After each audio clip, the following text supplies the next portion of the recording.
सभी को प्रभु यीशु मसीह के नाम से प्यार भरा सलाम और जय मसीह की। आज के आराधना के मनन में आइए हम यूहन्ना के सुसमाचार 4 अध्याय उसका 20वां पद पढ़ेंगे। हमारे बाप दादाओं ने इसी पहाड़ पर भजन किया और तुम कहते हो कि वह जगह जहाँ भजन करना चाहिए यरूशलेम में है। भाई बहनों, कई सच्चाइयों का कीमत या उसका मूल्य समझना के लिए उसका पृष्ठभूमि समझना जरूरी है। ये औरत जिस पृष्ठभूमि में है हम समझ सकते हैं कि एक तो ये एक पापनी औरत माना जाती थी। वो तो पानी लेने के लिए भी तब आता था जब कोई नहीं आते, मतलब कड़ी धूप में अकेली वो इस काम के लिए आती थी। अब उसके अलावा ये औरत ये भी जानती है कि मुझे अगर परमेश्वर का भजन करना चाहिए यरूशलेम में जाना पड़ेगा। और यरूशलेम शमरिया जो जगह है उस दर से लगभग 1200 किलोमीटर दूर है। 1200 किलोमीटर उस जमाने में 1200 किलोमीटर बहुत दूर होता। दूसरी बात यह है कि यहूदी लोग शामरी लोगों से बहुत नफरत करते हैं कि उनको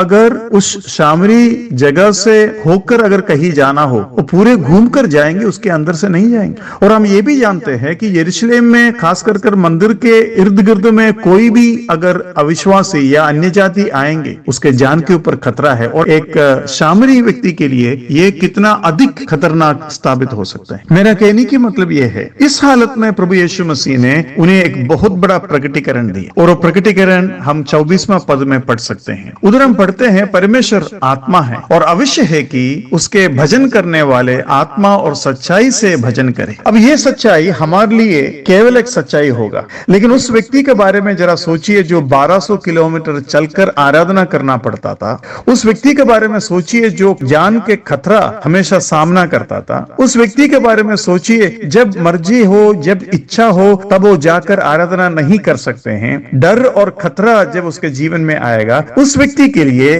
ये सच्चाई, ये प्रकटीकरण कितना बड़ी बात होगा। परमेश्वर को हम आत्मा और सच्चाई में आराधना कर सकते हैं। मैं समझता हूँ, ये मैं सोचता हूँ, मेरा अनुमान है, हो सकता है ये औरत बार बार पूछी होगी, क्या सच में आत्मा और सच्चाई में, आत्मा और सच्चाई में, मतलब मुझे यरूशलेम जाने की जरूरत नहीं, मुझे परमेश्वर के पास जाने की जरूरत नहीं, परमेश्वर मेरे पास आएंगे जब मैं आत्मा और सच्चाई में आराधना करेगा। जब हम इकट्ठा होगा, हमारे बीच में परमेश्वर होगा। इस सच्चाई को कितना इस्तेमाल करने का कोशिश वो किया हो। इस्तेमाल मतलब व्यवहारिक रूप में, जैसे कि अगर आपको एक व्यक्ति को नया मोबाइल मिल जाते हैं, उसके हर चीज को समझने का और उपयोग में लाने का कोशिश वो करते हैं, नया जोश में रहता है कहने की मतलब।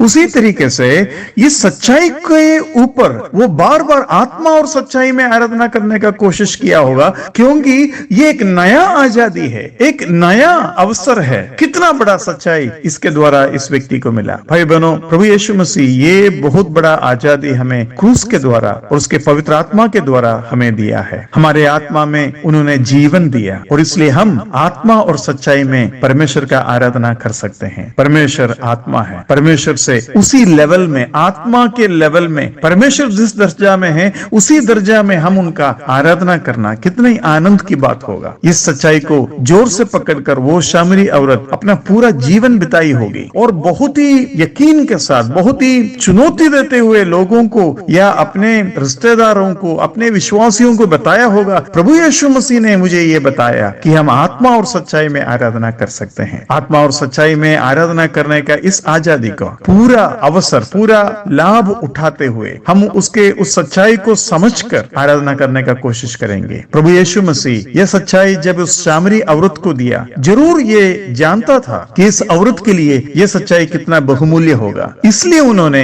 यह सच्चाई उनको बताया। इस तरीके से वचन के कोई भी प्रकटीकरण अगर आप ध्यान दोगे तो ऐसे मौके पर और ऐसे लोगों को प्रभु दिया करता था। प्रभु यीशु मसीह का महिमा को आत्मा में पहचान कर, प्रभु यीशु मसीह के प्रेम को आत्मा में महसूस कर उनके क्रूस के उस मृत्यु को याद करते हुए हम जब स्तुति और धन्यवाद आंख बंद कर आत्मा में करते हैं, पूरे के पूरे उस आराधना को स्वीकार करने के लिए प्रभु हमारा करीब, हमारा सामने खड़े होते हैं। यह सच्चाई कि मेरा मुंह से निकलने वाले धन्यवाद के शब्द 100% प्रभु यीशु मसीह के पास पहुंचते हैं, ये हमें आनंद से भर देना चाहिए। इस सुविधा को, इस बड़ा खुलासा को, इस सच्चाई का पूरा लाभ उठाते हुए हम आराधना करेंगे।